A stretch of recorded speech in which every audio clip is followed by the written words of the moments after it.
Buruntzaldeko herriek irailaren 12an astelena Lekaio kulturetxean helburu batekin bildu ziren.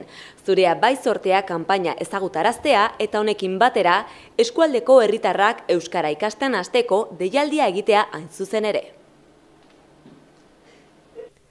Prentsaurrekoan Mikel Izagirre Urnetako alkateak eta Nerea Eraunzeta Murgilek Usurbilgo euskara zinegotzia parte hartu zuten.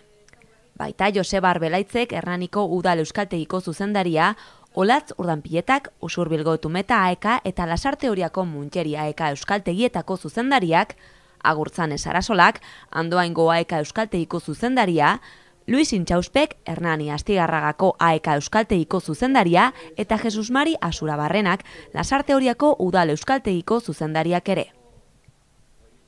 Zurea bai sortea kanpainaren helburuen artean esan zuen Eraunzeta Murgilek bere gertutasuna aurkitu dezakegu. Herritar gehienek pauso batean baitute euskaltegia, herria bat edo bestea izan. Bestetik euskara ikasteko eskaintza zabala da, maila asko eskaintzen baitira, eta euskara ikasleek diru laguntza erakargarriak lortu ditzakete.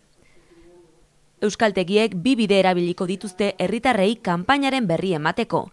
Mailina egingo da eskualdeko hainbat enpresetara eta irubebikoitza.burantzaldea.org webgunearen erabilera bestea. Euskara ikasten hasi nahi dutenek webgunean bertan egin ahal izango dute matrikulazioa. Luis Intxausperen hitzetan helburua gero eta hiztun elebakar gutxiago egotea da. Xedea ez da soilik euskararen normalizazioa, euskara ikastera animatzen den herritarraren aberastasuna baizik.